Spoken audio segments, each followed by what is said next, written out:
5, 4, 3, 2. Hey everybody, my name is Michael Grass, and this is the very first episode of Grassroots, and it's also the very first time that, I'm going to be having a full interview here with the band tonight. The guests that are sitting here with me tonight, we've got Tommy and Megan and Bern from Megan Jean's Secret Family, and we've got a lot to talk about. They're going to be playing this evening here at the Shop in Dunbar, West Virginia, and I think it's going to be a great show. So I guess we'll start out here and go around the table and let them introduce one another. So, yeah. Cool. Yeah, I'm Tommy. I just started playing with Megan and Bern here. This is going to be my fourth show with you guys, I think. So we just started this band, this Megan Jean's Secret Family. And I've been playing with Fletcher's Grove for years now, so we've been playing around Charleston and everything for a while. Mm-hmm. But it's really cool to play with a new group. So yeah, okay. That's me. Yeah, Megan, can you tell me a little bit about the band and actually about how it all started to begin with? Yeah. My name is Megan Jean, and I'm the singer and bassist in my secret family. I feel weird calling it Megan Jean's Secret Family. That feels weird, but we formed last October after we met Tommy at Groovin' with the Grove, which is Fletcher's Grove's annual festival that they do, which was out at the Cheat Fest site. Got name drop stuff. It was a new location this past year, right? Yeah, it's a beautiful location. Yeah. And we were playing with an electronic drummer who, if I can be honest, had a pretty bad drinking problem. So we knew that we had to replace that robot drummer pretty quick. We didn't have a drummer, and so I was playing bass and Bern was playing guitar. We've been playing together as a duo for about 15 years now, which was called Megan Jean and the Cly Family Band, or the KFB. We almost had to rumble with the MFB once because, they were like MFB v KFB. And I'm not going to lie to you, I think they would have won. Just outnumber us. There's a lot more of that. A lot more. Yeah, there is. They do have the numbers. I'm pretty tough, but they do have the numbers. Yeah. But we're slippery. Yeah, we are slippery. True, yeah. Slippery. Yeah. But no, and we met Tommy and we decided, I just said sort of on stage, hey, we're looking for a drummer, and then we met Tommy, and it's just been kind of really actually very easy collaboration since then. Mm-hmm. And Bern and I are married.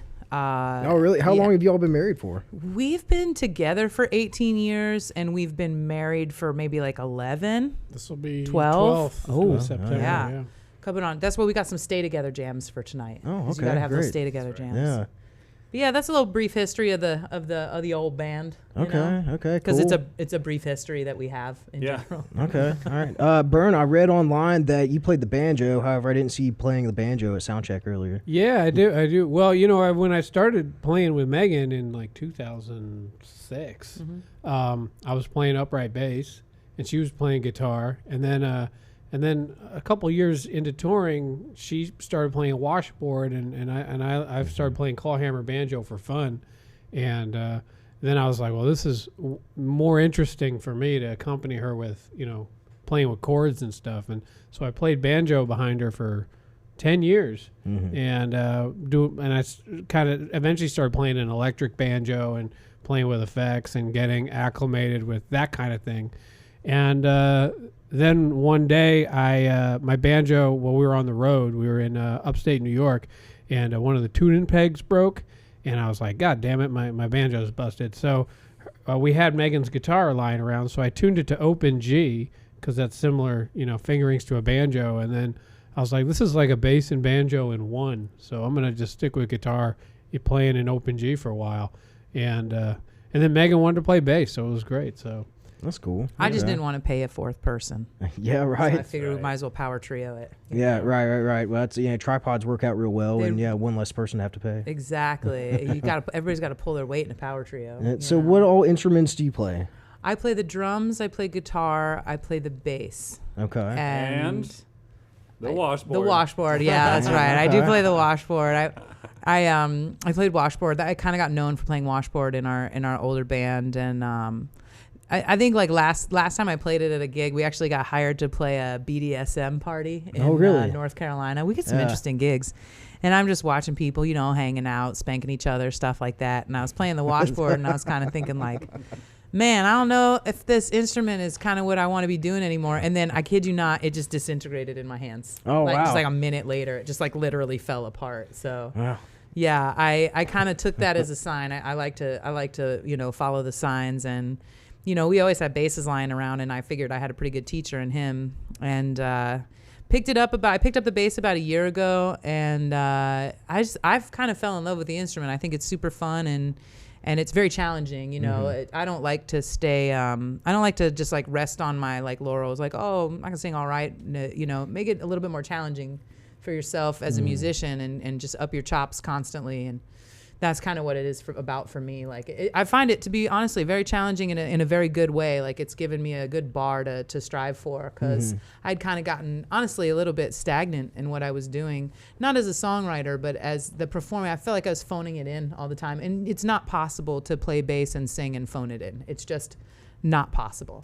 And I never really, I'm going to say something that's probably, someone's going to crawl across the bar and punch me in the face, but I didn't really get, Paul McCartney as much until I started playing the bass and singing, you know what I mean? And it gave me like a much better respect for the guy. Not that he doesn't get plenty of respect, but I was always more of a George Harrison kind of gal. But yeah, no, I was like, yeah, this is really hard, and it's a good thing to keep your chops up. It's essentially it's bass drum, it's guitar drum. The bass is the guitar and the drum all pushed together in one instrument, and yeah, I've been loving it. It makes me feel much cooler than I actually am, if I'm being honest. Yeah.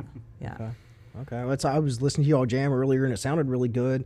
Can you explain what do you have a genre specific name for your sound? Yeah, I kind of think we're just sort of pushing, rock and blues and funk and jam all together with just original songs. That's kind of what we're going for. But I like to throw in a little bit of grunge in there, just a little bit. The 90s are super hot right now, and that's when I was in middle school. So I like to bring it back a little bit. You know, I grew up outside Seattle, so I was listening to all the grunge bands. I think I saw them all live in Seattle, with the exception of Nirvana, because Kurt Cobain died when I was 11. Wasn't that cool. But I did see Soundgarden before they broke up. I didn't get to see Alice in Chains. That's one that will always just kind of be a little bit sad for me. But I've gotten to see some of the most amazing bands like Screaming Trees and L7, and we were spoiled for music. I saw Jawbreaker at a DIY punk club when I was a kid. There was just a lot of stuff that I was privy to, because everything came through Seattle. So I got a really healthy musical education growing up, just from sneaking out of the house and going to shows. Yeah. So seeing these bands, and at a young age seeing them as well, it inspired you to create and become a singer-songwriter? Yeah, and I mean, that was it. We had this radio station called 107.7 The End that really broke grunge in the area, and we were just 25 miles from Seattle. So I was in a suburb in a place called Monroe, Washington. Last McDonald's on the way to Stevens Pass. That's our claim to fame. I remember going and seeing like Hole, on one of their, maybe like 95 or 96 or something, and just being like blown away by a female front person that was that intelligent and just brutal as a screamer. Like, I always used to want my voice to break and scream like that, but it just doesn't do it. And I'm kind of glad now, because I don't have a bunch of vocal damage. But I would go and see Bikini Kill and stuff, and just be like, I want to go to there, and started like a band with my girlfriends in high school. They wouldn't let me be the singer. There was this one bitchy girl that was like, no, I'm the singer. And the band broke up because everyone was like, this isn't really working because she wasn't very good. So, but I kept with it, I kept with it. I'm probably going to get beat up by her. I'm sure she's still very mean. Yeah, well, there's no I in team, so. Exactly, right? It's not about the quarterback. It's about the whole team. It was the 90s, and it was, and I remember like trying to write songs about specific other girls in high school that were mean, and I was like, nah, I'm not about that. That's not cool, and that was the end of the band. I was not going to be doing some mean girl garbage. No way. My nickname in middle school was He, She.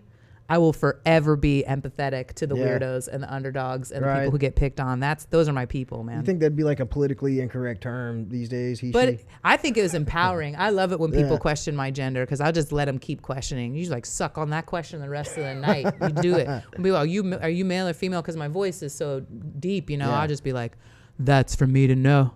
and you to find out. That's funny. Well, clearly I can tell that you're a female, so it's people must be blind or something. Am I? One too many drinks from the back of the bar.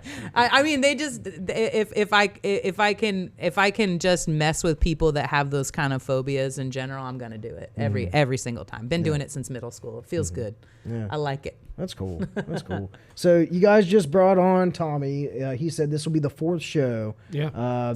How's he done so far? Obviously, he must be good, or else he wouldn't be here for the 4th show. He is employee of the month. Yeah. Employee of the Yeah. month. We decided the plaque is getting made, Yeah. so it's getting engraved as we speak. So Tommy, you talk a little bit about your past, or at least your history with music. How long you been playing drums?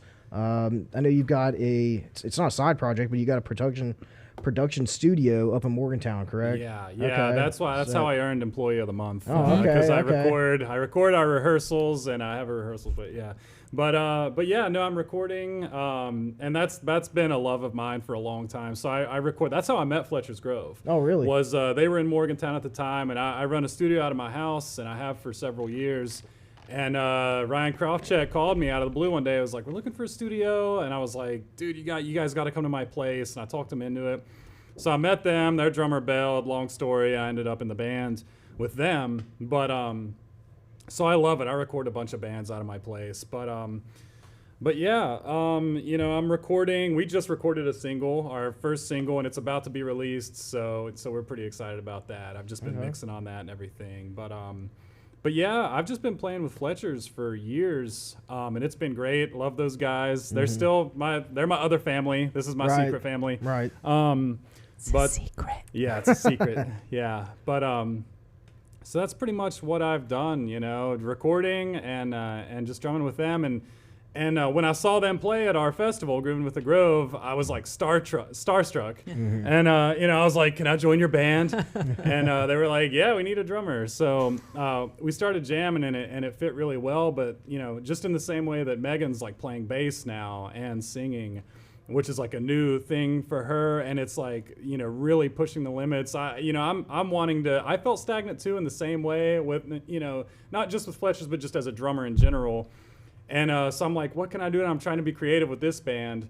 So I got a little keyboard set up back there, and I'm using it just a little bit. But I was inspired. I saw the Wood Brothers at summer camp this past year when we were out there. And I was like, really, they played in the VIP. I was really close, and I saw their drummer playing keyboard. And I was like, man, that's so cool. So yeah, I'm trying that, and it's a new thing for me, and it's very difficult to play keyboard and drums. Yeah, I heard that from the back, and I thought, like, what in the world? I did not see a keyboard up there. And I was like, where's that coming from? But yeah, good to know now. It's a learning process, and I'm still figuring it out. But yeah, it's pretty cool. Byrne is like, he's our bass teacher and keyboard teacher, and just like music. I feel like you're like our music director. Yeah, yeah. He is very extremely knowledgeable on like all kinds of musical instruments, so it's cool to have him to like show me some stuff too. He's like, oh yeah, you can hit this other inversion, or use drop this note down to the bass note or whatever, but I keep it simple. And so I'm figuring it all out, but it's like I'm trying to push the limits there and be more of a multi-instrumentalist in this band. So yeah, Employee of the Month. I mean, you got it. That's where I'm at. Well, that's cool. Trying different things and learning new things, and at the same time making new connections. So I think that's pretty cool. As a side project, it's considered a side project, right? This is our main project, Your main I would project, say, okay. and it's Tommy's side project for now. I guess it's like equal. He has projects. another band too, and then I do solo folk stuff too. So we all have multiple projects going on. Yeah, that's what I was going to ask about, if there were any other side projects, if this was the main thing, or if you had other things going on individually that you'd actually got like really to talk cool. about. Yeah, I'm playing upright bass with a little bluegrass group in Frostburg, Maryland, with Jody Mosier and Fiddlin' Ray Drummond from Jacob's Ferry Stragglers. Yeah. They wanted to do a little thing of their music, and Jody is Megan, my downstairs neighbor. It's pretty cool, actually. Yeah, and so we get along splendidly with him. And he asked me, and I was just getting my upright bass fixed up because I hadn't played it in years. I played it on Megan and my records, but it had been out of commission for a minute, and I got it fixed up, and then Jody was like, I need an upright bass player, and I never, and this is my learning curve, is like, because that bluegrass music is newer to me. Like I haven't played with people, especially people who can really play it, really get inside that music and really understand the rhythm of it and all that. And so that's one of the reasons we love Tommy so much is he's like us in that he's not satisfied with what he's doing. He's like, well, there's so much more. I think any of us are complacent. Yeah, you're always like, with music in general, like there's always something more that you can learn. Right. Like when I was younger, I was a real like jazzy nerd kid in New York.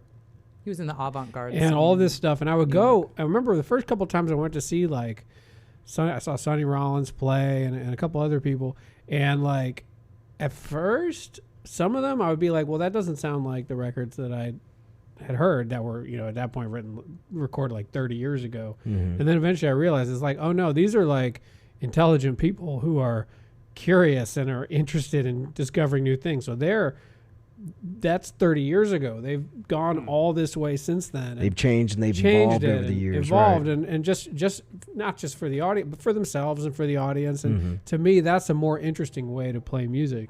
Like one thing that drives me crazy is you'll sometimes see really well-known bands, especially ones that had like big hits on the radio. You'll see them play and they'll play great and they'll be pristine, but it just feels like robotic. Like they're just phoning it in and they're playing exactly what you expect them to play, exactly how you expect it. And fair enough, that's like what a lot of those audiences want. So I'm not dissing that. I'm not putting them down. It's cool. Yes, Metallica will play Metallica songs just like in the tab book and everyone's happy and that's cool because that's what they do. But that's not what I want to do. They want to just like bust out into some like smooth jazz sometimes. I mean, that's where I would be at if I was in Metallica. But I would listen to Metallica smooth jazz. Like, That's let's try something else. Yeah, right. That'd be neat. Yeah. But it's like to me music is like the great thing about music is it actually like it's so good for your brain. It's so good for your body, and and if you keep on learning, you're always forming new neural pathways, and life is exciting and wonderful like all the time.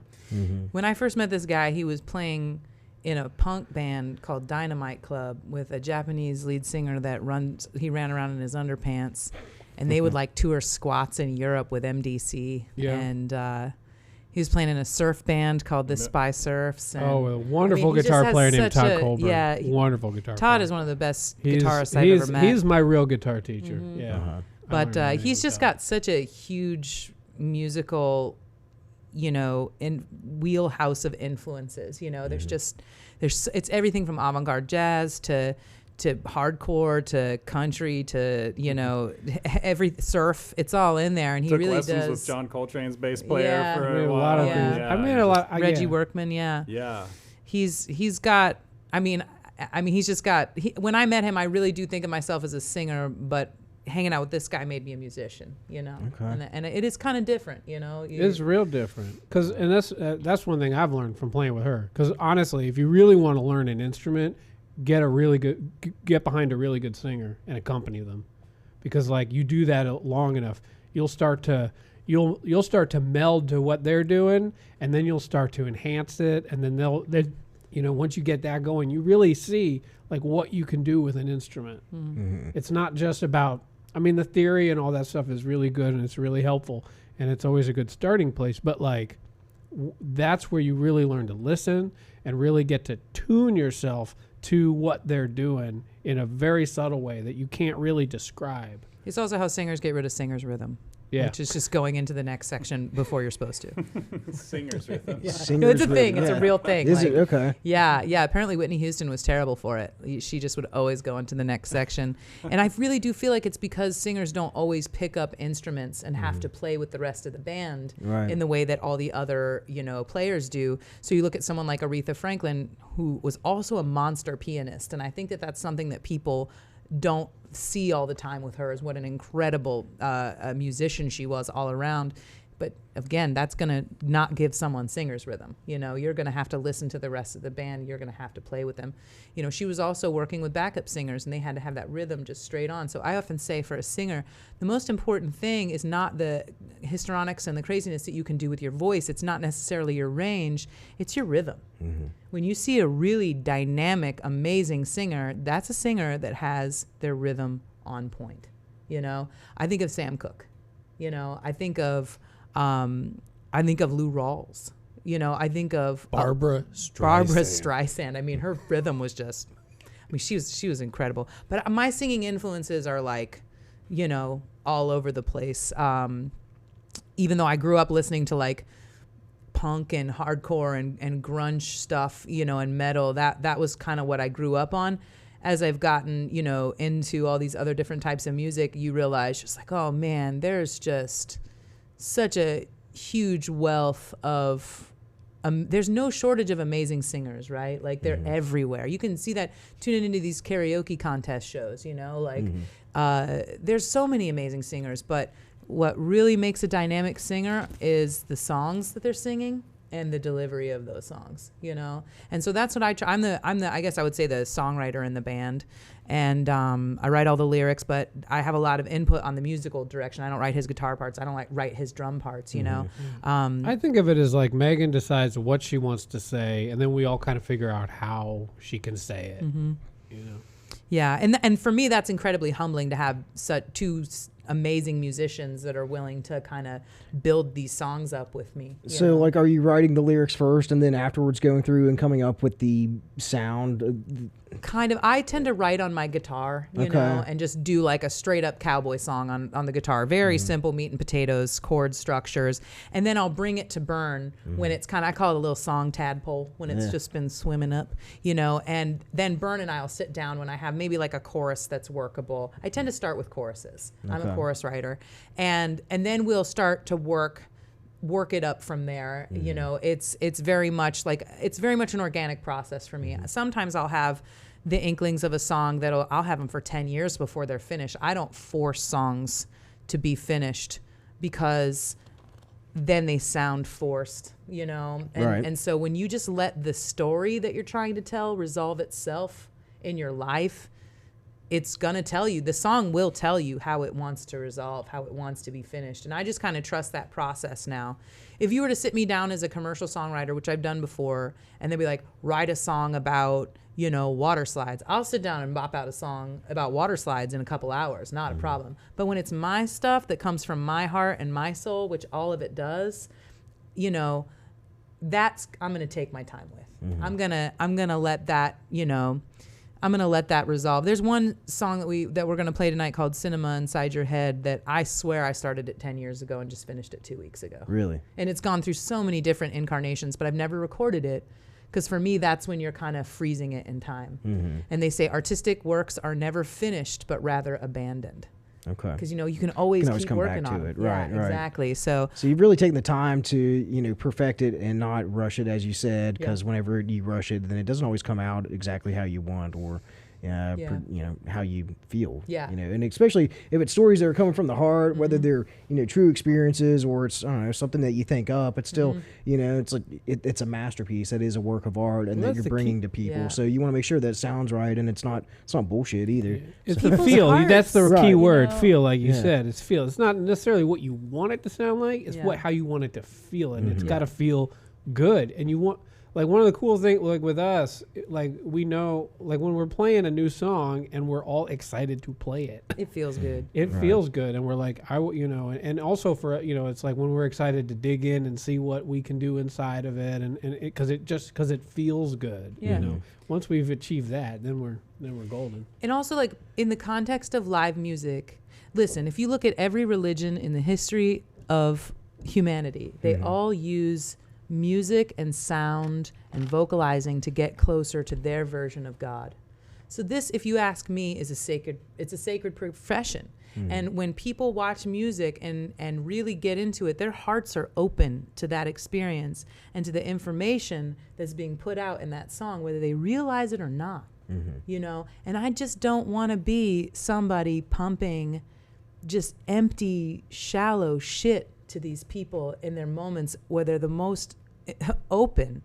I want to give them something real. I want to give them something to identify with. In my past work with the KFB, that was a lot about like overcoming trauma. I had a really abusive childhood, and I have CPTSD and an anxiety disorder, but not on stage. That's my place where I feel comfortable, where I'm not express nervous, yourself, can and express release all of myself. that. Yeah. And it really, I have heard so many times, I get a little emotional when I think about it, but I've had so many people reach out to me and say, you know, I was going through a really hard time, or I was thinking about taking my own life, and your music helped me through it.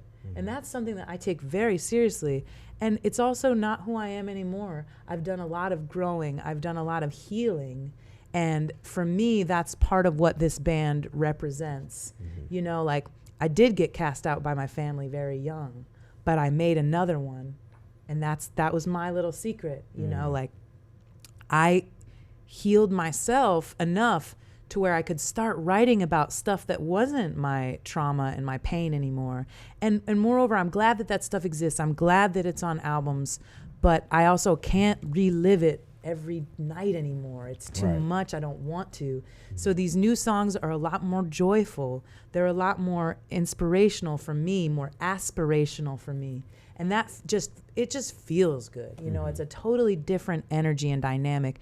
And I'm hoping that will once again resonate with those open-hearted people that are there for something real. Because I think that's all why we all go to go see live music, is we're hoping to experience something tangible and something real that is just, you know, they say music is the decoration of the passage of time, you know, because you can't take live music, you can record it, but you really can't capture that live energy the way you can just standing there getting a full face of it, you know. And I really want to give people an opportunity to just stand open-hearted and sort of communing with one another in a positive way, you know, and not have just like, we're going to party, we're going to drink, we're going to fucking get fucked up. It's like, there's a time and a place for all that stuff, but that's not what I want to give to people, you know? Right. And I think it's so cool that these guys will listen to my lyrics and actually like take them to heart and let it inform what they're playing. That's important to me, because I don't write lyrics that I don't really take stock in myself. I'm really careful. I'm not careful with my words in life. I wish I would. I can talk too much. But in my songwriting, I'm really careful with my words, you know? And there's that aspirational thing that you careful what you're putting out there, you know? That's your karma. It really is. I'm a Buddhist. He's a Buddhist. That's your karma, what you're putting out there, you know? And I want to take that seriously in my life and say, hey, I want to give people something that is good, that is positive, that makes them feel good, but just helps them feel in general, you know? That's what I'm about as a songwriter.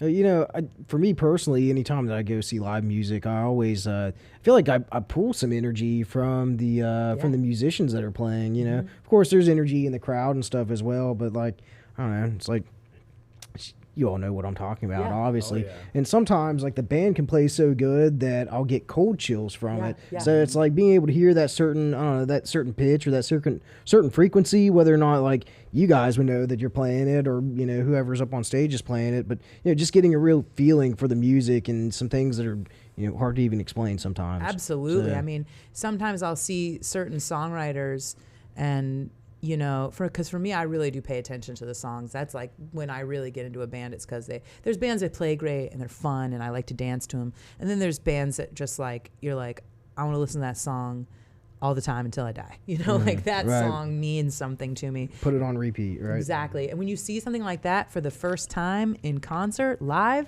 it's nothing short of magical. It literally feels like a magical, transcendent experience. And I mean, I'm not trying to say that, I mean, it's up to other people whether I deliver that or not. I'm not saying that that's what I do, but that is my goal, to give people that sort of magical moment of discovering a band that they've never heard before that somehow knows their heart and knows something about their soul. Because that's what the best songwriters do. They know your heart and your soul without ever meeting you, you know? That's why I like lyrics that are a little vague. I don't want to tell you exactly what my song is about. I want I want to know what my song means to you. Right. You know? So I'm sure a lot of people can find ways in the lyrics or within the song that they can relate to it on their own personal level. So yeah, I totally agree with that. Mm-hmm. Yeah, those like super literal lyrics. I like those too. You know, I listen to a lot of rap. I'm like a huge Flatbush Zombies fan. I think they're like one of my favorite bands right now. And their lyrics get me. I mean, they're just so good. You know, like Michi Darko, his voice is crazy, but his lyrics are like, whoa, you know. Next level, really next level band. I mean, that band is art, just straight up. They make art, you know, and that's what I'm trying to do. I'm trying to make art, you know. It's there's jamming out and having a good time, and there's a time and a place for that. And I love so many bands like that. But I want to make art, you know, that sticks with people, that they listen to over and over again and find solace in, you know, like identify with. It's I made it through what I came through because of music. Music is magic, and it saved my life. Honestly, saved my life. Gave me self-esteem when I had none. You know, it gave me worth when I had none, and that's you know, the most important gift that I've ever been given was that, you know, my family didn't think much of me, but there were guitars around the house, and that's what I got.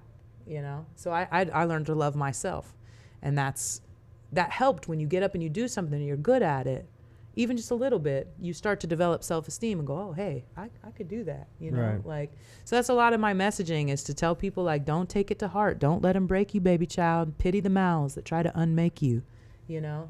That's, you got to get up. You got to love yourself indefatigably. You got to love yourself more than your mama, you know? Right, because nobody's going to love you as much as you love yourself. Exactly. And if you Well, can't no do it one for can yourself, live your life for you That's but right. you, even if they Yeah. wanted to. Okay. Well, you know, I'd like to talk about some of the music that you have coming up. Tommy said that you have a new single that you just recorded up there.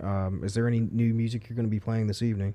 Oh, like half the set Half the is set. new, like unreal. I'm so proud. We already have a full length album's worth of new songs that have never been recorded. Okay. We're doing some KFB songs for sure. We're doing a few covers, but we're mostly presenting new original music that's unrecorded, that I'm so excited to get working on recording. And the single's called Foxes in the Hen House, and I wrote it kind of, it wasn't finished, and then the insurrection happened, and I kind of finished the song there.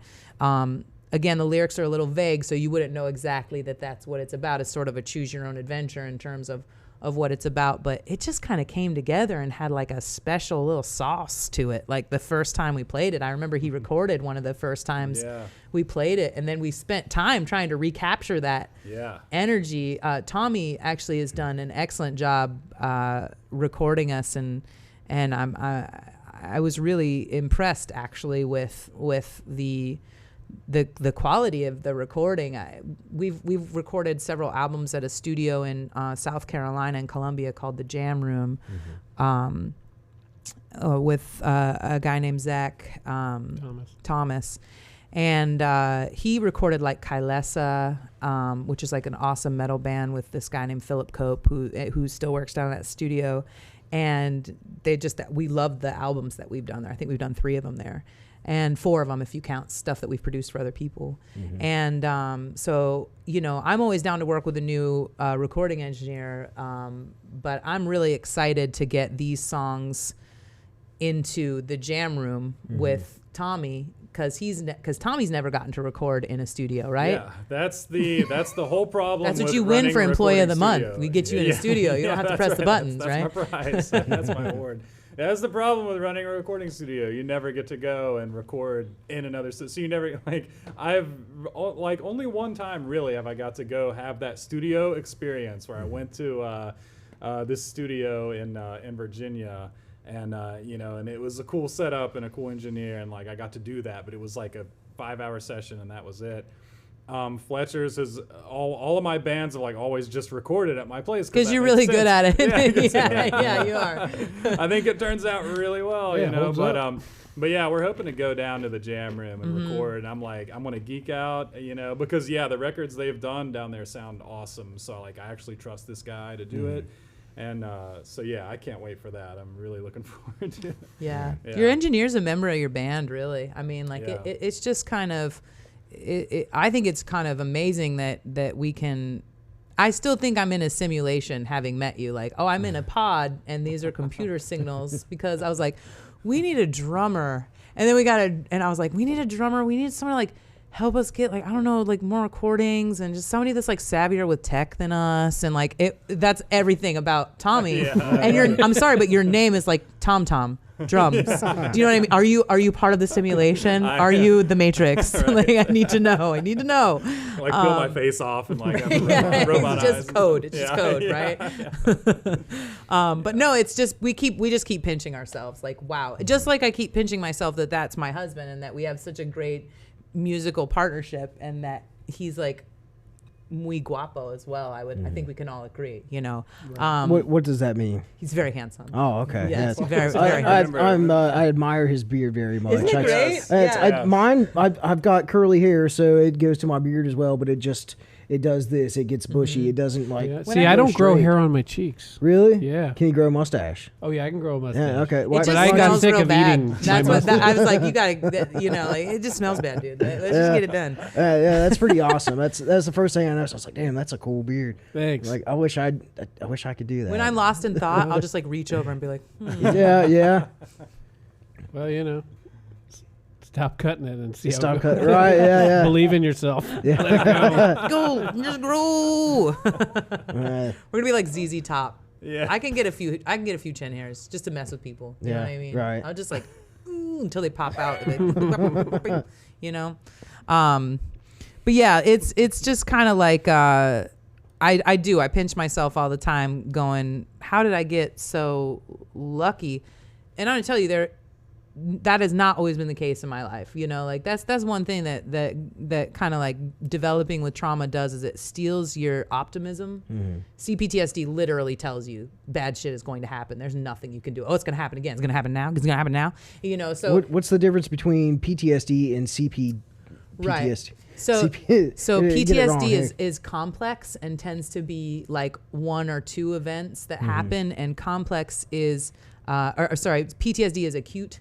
And CPTSD stands for complex, which means that it was over like a long multiple, period of time. right. So like people that are cult survivors, people that had like narcissistic parents, you know, or people that had abusive families or that were in abusive relationships, those are people that are going to have complex trauma. Okay. It's kind of a Interesting, newer field like that is coming out, that like, you know, maybe the past 10 years that they've really started drawing a difference between, because like it's people with PTSD are more likely to recover from that than people, because they can go, that happened once and it's not going to happen again, right? And they can learn that it's not always going to be dodging torpedoes, right?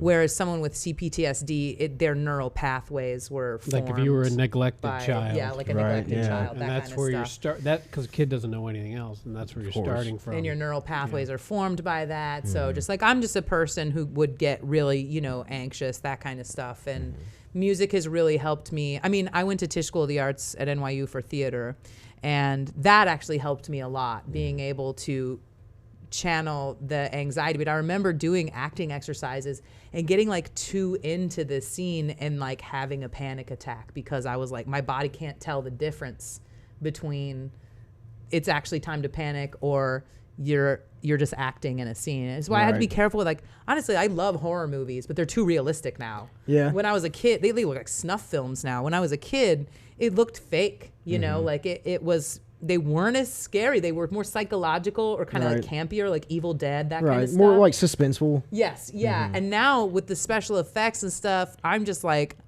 Extremely gory. that's too much yeah. for me. Right. Like, and then all the like jump scares and stuff like that. It's like, I gotta be sticking to ghost stories, 'cause I still love horror. I gotta be sticking to ghost stories. Zombies, I feel like that's okay, especially if they shamble. I prefer a shambling zombie. I don't like the ones that can like dolphin leap over, you know. It's like no one would survive. Like no one. That zombie can run like 20 miles an hour and can like just dolphin leap over somebody, take them down like a cheetah in the wild. right. Come on. If it's decaying flesh, bit how in far the out there. world are they gonna have that kind of adrenaline? Come on, Right, come yeah. on. You know, I prefer a shambling zombie. It's just something that I've got to stick to the point where if I know zombie content is coming out, and it's a little stale right now, it was like, it had its heyday a couple years ago, but when I was a kid, I was just always waiting for more zombie content. There was nothing in the 90s. It was just like you got Dawn of the Dead and Day of the Dead in the 80s, and there's like nothing else. And then 28 Days Later comes out, and you're just like, these fast zombies are too much. I love that movie, but it's like no one would survive in that scenario at all. So generally, when I enter a space, I do start thinking about like, how would this place hold up during a zombie apocalypse situation? I think this room would be great. No windows to have to barricade. Yeah. Well, there's windows, but they're like the glass is about that thick. Right. There it is. So, that's I don't know if that's the end of the thing, if that's the timer, if that's just the phone. No, it's just somebody calling. Okay. They're well, probably watching Pick the it up live and join stream. him in the and they're- Yeah, join in the conversation. Ask him what kind We of got zombies they like. Jonathan from Flagstaff, Arizona.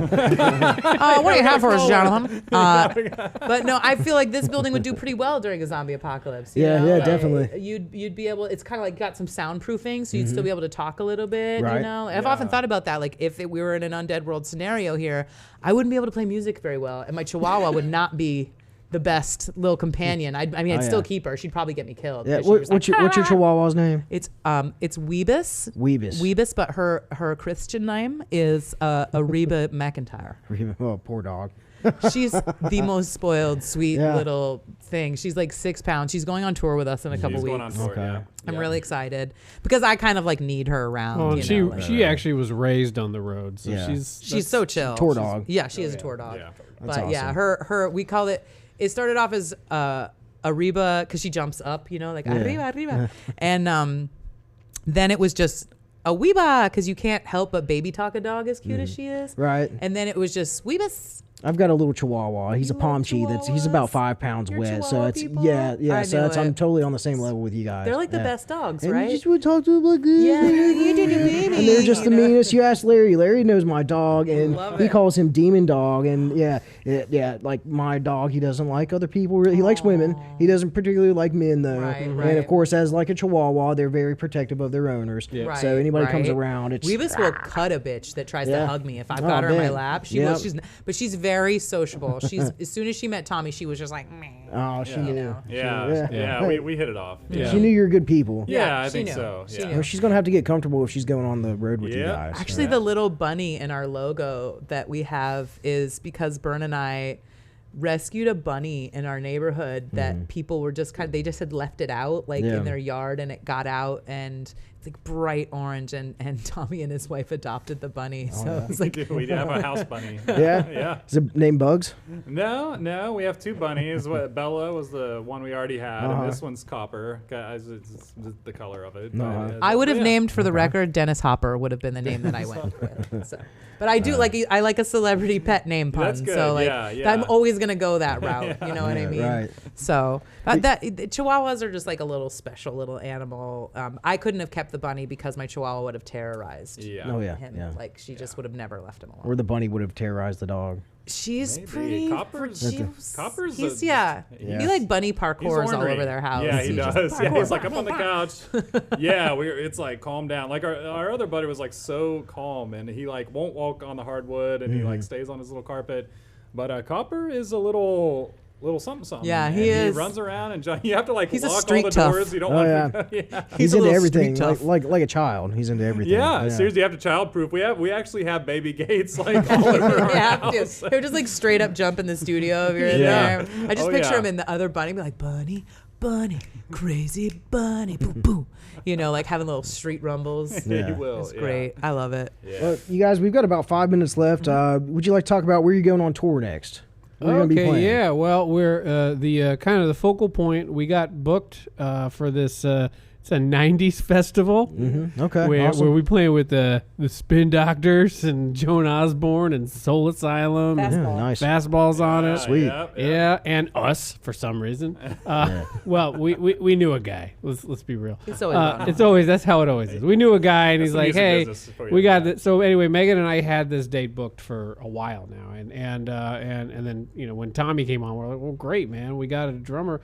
Let's book a tour around it." And Megan and I, That's down in Florida. that's down in Florida. Yeah, it's Okay. in the Immokalee Casino outside of Naples, Florida. Okay. And when is that? That is April 9th. Okay. Yeah. Oh, so it's like a week and a half. Oh yeah, it's Less coming than that, right yeah. up. We're going on and then tour next week, right? Yeah. Nice. Yeah. Something Yeah. like that. Two, yeah, a and week so and a half, something like that. yeah. Okay. yeah, and We're we, doing the up leg with Jocelyn McKenzie from the Pearl and the Beard, and then Okay. we're headed down. We'll be in Chattanooga, Tennessee, Macon, Georgia, Ain't no party like a Chattanooga party because Greensboro, Chattanooga North party don't Carolina, stop. Greenville, South Carolina, Nice. Alwyndahl, South Carolina, and Charlotte. Yeah. Yeah, it's like Tennessee, Georgia, Carolinas. right. It's our old stomping ground. It's our old we live in stomping ground. Charleston, Megan South and I Carolina. spent 13 okay, years cool. on the road, like pretty much 150 plus dates a year every year from 2007 to 2020. Wow. So, when we were It's heavy booked, touring. The pandemic Yeah. kicked us Yeah. off the road. it kicked us off, which Right. honestly was We had a to- we had to good step thing for back. us. We needed a We were break. burnt out. We didn't know how to stop, and then it was like Yeah, Here's Can't how. stop. Right. Yeah. that actually, winning at life. But when we reached out to book a tour, we found that everyone that we had people still remembered us, and there were a lot of people that wanted to see us. And then when we said, "Oh, by the way, we're playing with this great new band," people were real excited. Plus, I'm materially excited about Waffle House. Yeah, Waffle House, man. I don't really like Waffle House. You know what? They I get down always with let their me hash down. burns. Yeah. That you Hash stay with the burns? hash Hash burns. burns. Exactly. burns. I get down with them hash burns. Covered, smothered, peppered, diced. I do like my hash browns to be crispy, but Yeah, not burnt. that's what I'm going for. Yeah. I like them extra crispy. Extra you know? crispy. Yeah. I'm 50-50 on the Waffle House, but like Fletcher's loves Waffle House when we go on tour. Yeah. And, I'm about it. I'm always the guy that's like, we Yeah. could go to Waffle House. I feel like John could throw down some waffles really John easily. throws down on the Yeah. Waffle House. Uh-huh. Yeah. He knows exactly what he wants to order. I get the same already. thing every time. Yeah. Double Yeah. order hash browns, smothered, covered, peppered, diced. Yeah. Man, you There guys are making go. me hungry now. I know, Yeah, right? it does sound kind of good. Oh, Well, hey guys, you want to plug your social medias here before we go? Sure. Our website is meganjean.net. If you go Twitter, that's MJ Secret Family. Instagram is Megan Jean Secret Family, and Facebook is also Megan Jean Secret Family. Okay. If you Google Megan Jean, it's going to come up with me, and it's going to come up with an awesome tattoo artist who was like on Inked and stuff. She's a much bigger deal than me, but Okay. I like to piggyback on that success as much as I can. Yeah, right on. I would hope she would do the same for you when she says, "Hey, She's find got me to at least online." know about me at this point. You know what I mean? Like I feel like she does. You know. Yeah. Okay. Are you guys on Spotify or iTunes? We're Like- getting that launched when Yeah, we launch okay. the single. We're Yeah. gonna have a new Spotify. Our old band is on Spotify, but we're gonna be getting all new stuff going because it's a new band, new sound. Right, right. We want to get people some course. new music on that as well. Okay. So YouTube channel. YouTube channel is getting launched when we finish our video. So we're Okay. gonna. But we've been out It's there. coming. Actually, our last Florida, our second gig with Tommy, it's Yeah. up on YouTube. Was Yep. in Florida as well. Yeah. Mhm. At the Nice. same casino. Yeah. Yeah. Yeah. That was a rockabilly festival. We get the darndest gigs, kink parties and rockabilly festivals. Yeah. And the Well- kink party was one of my favorite gigs that I've ever played. It was just like, I don't know if you know this, but they're all very nice and accepting people. You know, like They have a lot of like rules. Boundaries You are got- very important. in Boundaries that are there. community. They sign waivers at the. Yeah, yeah, Oh, it's great. okay. I love those people. There's paperwork involved. Yeah, But that's the thing. we're gonna music, stay with them on tour, Tommy. music- Good. Yeah. Yeah. I heard I'm staying in think- like a BDSM yeah, bed. Or I think you something. are. I think I'm you're on gonna the be, one with like chained into the. thing. No, but it does. It has like the cross thing in that room with the arms up and stuff. Hey. Music All is hopefully a your vehicle. keyboard doesn't fall apart at that If event. you want to get Right, hog like the tied, washboard. Yeah, Yeah. no one spanks my keyboard at that gig. Yeah, but we are releasing this single. Going back, that was a transition right Y'all there. can cut that- y'all can Transition cut to that out if you yeah, need. fade that in. And but we are releasing the single on our website next week. So if anybody wants, it's a big deal to us. This single is awesome. We've been working on it for so long, and so if you want to check it out, just go to our website.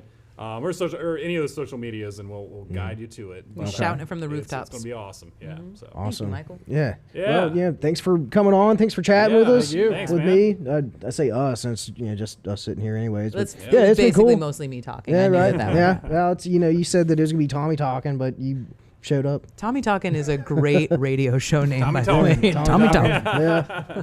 Hey, we can My make it side happen. Radio hustle. Yeah, you can make it happen. Yeah. Yeah, thanks guys, appreciate it. I'm Thank looking forward to the you. show. Hope that everybody that's watching, if there is anybody watching, We just recorded this. We don't have time to set up the stream, but I'm gonna dump it as soon as we get done here. Cool. right on. Nice, So, nice. well, hopefully everybody enjoys it tonight, and y'all gain a bunch of new fans too. Yeah. So, Yeah. yeah. I'm hoping Rock on. 17, 18. Yeah. 17, 18. Like Let's- diehards, Let's though. shoot for Yeah. like 20 Okay, 20's Yeah. good. Or 20's more. good. Funny. or more. I'm hoping for a big turnout. Yeah. I'm hoping that we continue to add to our dozens of fans worldwide. Yeah, definitely. I hope this won't be the last night that you ever come back here and No, play. I I'm hope sure not. that You it guys will are be. too nice. There's a Tudor's Biscuit World here, so for There that is a alone. Tudor's, yeah. No. Yeah, Right. but this isn't the good Tudor's over here. You've got to drive down the road about 5 miles. Okay, Yeah, good to know. yeah. Good to know. St. Albans Tudor's, if you're going to be, in this proximity, St. Albans Tudor's is the best. St. Albans Tutors. Good. Yes, yeah. Okay. Good. Yeah, knowledge. Dunbar, they'll give you old biscuits. They will give Oh. you Yeah, old they give biscuits. you old Oh. hard biscuits. Yeah. All right. We have a Yeah. good sheets and a bad sheets in our town. Yeah. Right. Yeah. It's good to know the difference. Oh, there's a difference. I There's a feel difference. like Morgantown has that. Yeah. Yeah. There's the sheets that has to have like a security guard. Yeah, team yeah, that, exactly. like, Yeah, exactly. And yeah, so Yeah. All right. Well, I guess that's it, right? Yeah. yeah. Yeah. Cool. Thank you all for watching. Check out. Check out what we've got going on at Sacred AV Solutions. Check out the Facebook page, live at the shop. I'm trying to think if there's anything that I'm missing here. Yeah, go check out all the social medias. Like, subscribe, share. Plug myself. My name is Michael Grass. Check out my Facebook page, Grassroots 304 podcast. Go in there and like it. And yeah, awesome. Awesome. Thanks. That was man. great. Yeah, Appreciate thank you all it. very much. Yeah. Appreciate it. Thank you. Yeah. Yeah. Yeah. All We right. should take callers on the next one. Right? Caller, what do you have for us?